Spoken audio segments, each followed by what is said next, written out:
குயில் ஆடாத மயில் நானாக இருந்தேனே. பூவோடு வரும் காற்றாக என்னை நீ சேர தெளிந்தேனே.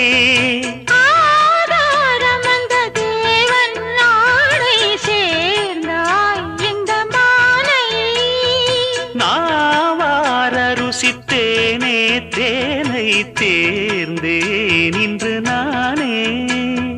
வந்த துணையே வந்து அணையே, அந்த முள்ள சந்திரனை சொந்தம் கொண்ட சுந்தரியே. சாமி கிட்ட